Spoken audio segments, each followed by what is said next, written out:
So, ngano kaingon man ko nga Cordova ang pinakanindot nga investment destination karon?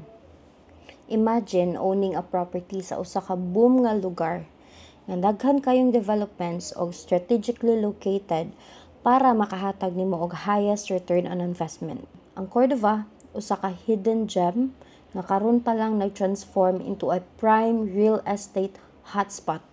So, if ako ang investor, nganong mo invest man ko sa Cordova? Number 1, tourism is booming. Daghang beach resorts, island hopping adventures, og diving spots diri.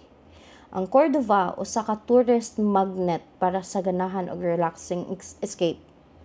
Number 2, CCLEX, the game changer. Tungod sa CCLEX, mas paspas og masayon na ang biyahe padung og gikan sa Cebu City. This makes Cordova more accessible og mas musaka pa ang value sa mga properties diri tungod ani. Katulo, dako nga mga infrastructure projects on the way. Bright kaayo ang future sa Cordova.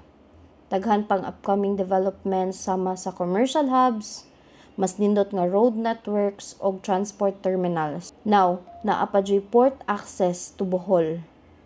Naanay direct port nga nag-connect sa Cordova og Hitafe, Bohol, making travel and business opportunities between these two destinations mas paspas og masayon. So, dako ang imong returns sa imong investment ani if mag-buy and sell strategy ka. Pasaka na ang property value sa Cordova. Kung magpalit ka karon, makalock-in pa ka sa lower price. In a few years, mas mahal na. So, you can sell it at a much higher value. Or, you can turn it into an Airbnb. Tungod sa kadaghang tourists, Airbnb rentals diri kay dako og potential nga maka-income ka consistently. Let your investment work for you. So, as I was saying, the best time to invest is now. Karon nga affordable pa ang presyo, ayaw hulata nga mosaka pa. Pre-selling pa sila karon. Meaning, mas barato pa ang units. Okay? Secure your unit now before mosaka ang presyo.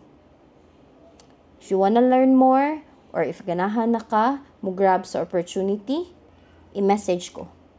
Okay? Asesante ka. Thank you.